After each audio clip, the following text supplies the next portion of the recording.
Assalamualaikum warahmatullahi wabarakatuh. Saya Tania Cita Fredelia dengan 3 digit NIM terakhir 163 dari kelas PPSI M 2024. Kali ini saya akan menjelaskan tentang novel Tanah Bangsawan karya Fili Ananur.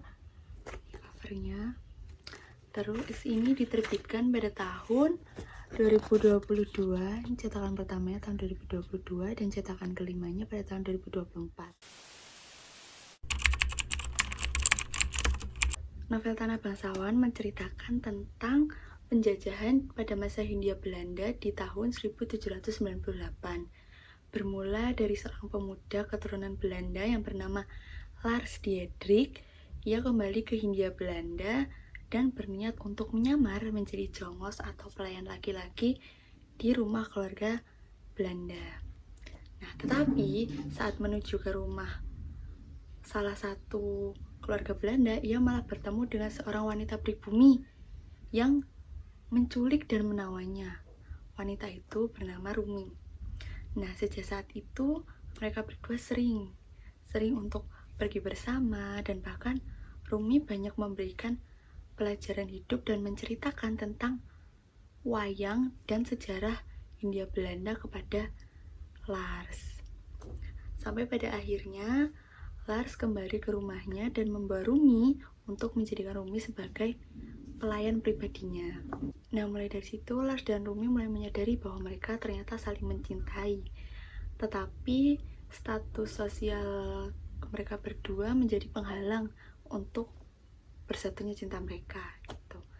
Lagi pula pada saat itu Lars Diedrich ternyata sudah dijodohkan dengan seorang wanita keturunan Belanda yang bernama Enemy. Di tengah masalah perasaan itu, Lars harus dihadapkan dengan desas-desus penyerangan oleh kaum pribumi. Keadaan saat itu menjadi genting saat adik dari Lars Diedrich diculik dan sang ayah menghilang tanpa kabar. Karena permasalahan itu, Lars Diedrich jadi mengetahui bahwa ternyata ada salah satu pengkhianat yang tinggal di kediaman Diedrich.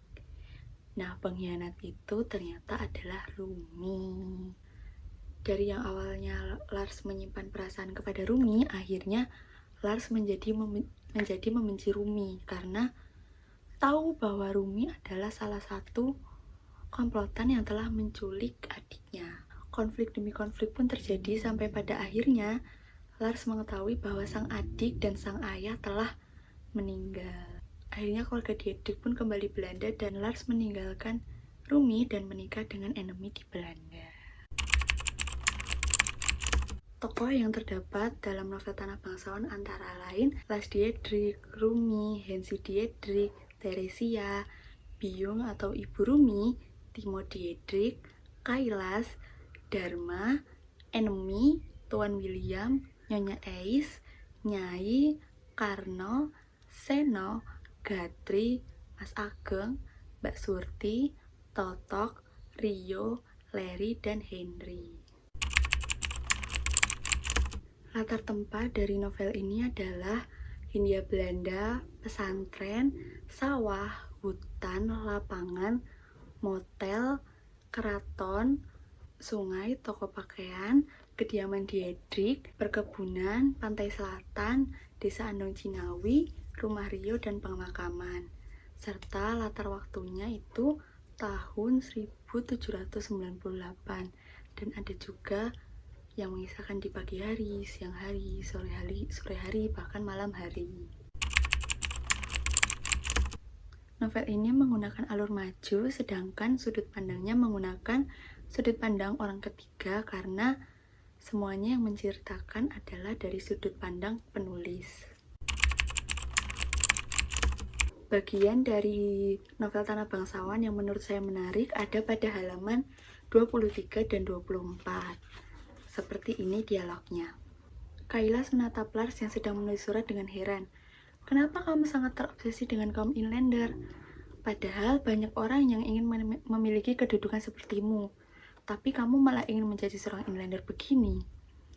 Lars terkekeh sambil melipat surat yang akan ia kirim pada Tuan William. Ia menatap Kailas dalam. Aku ingin sekali bekerja sebagai seorang jongos di bawah kaum Londo. Melihat negeri ini dijajah oleh kaum dari bangsaku, membuatku ingin mencoba rasanya menjadi seorang pesuruh. Ya, meskipun aku yakin bahwa kedudukanku dengan jongos lainnya akan berbeda. Aku pasti akan menjadi tangan kanan Tuan William. Aku hanya merasa simpati pada Inlander, itu saja. Kailas menggelengkan kepalanya pelan. Kamu memang terlalu perasa, Lars. Lars kembali menatap Kailas dan Dharma. Sekarang aku yang bertanya. Menurut kalian, apa makna dari manfaat hidup? Hidup itu perihal kamu bisa membantu orang lain dan memenuhi kewajiban kamu sebagai manusia beragama. Itu cukup untuk bekal sebelum mati nanti. Balas Dharma seadanya, sementara Lars hanya mengangguk pelan.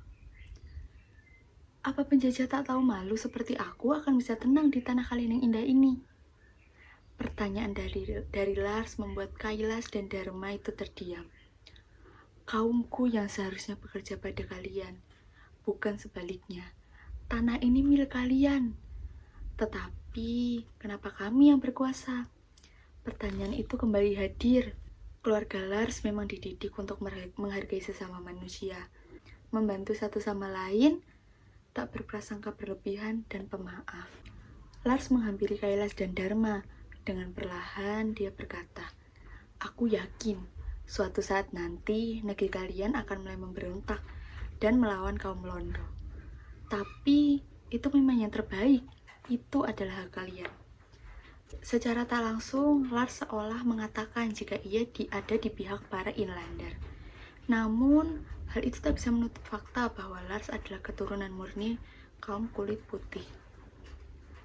Rebut hak kalian, jangan mau ditindas, ucap Lars lagi.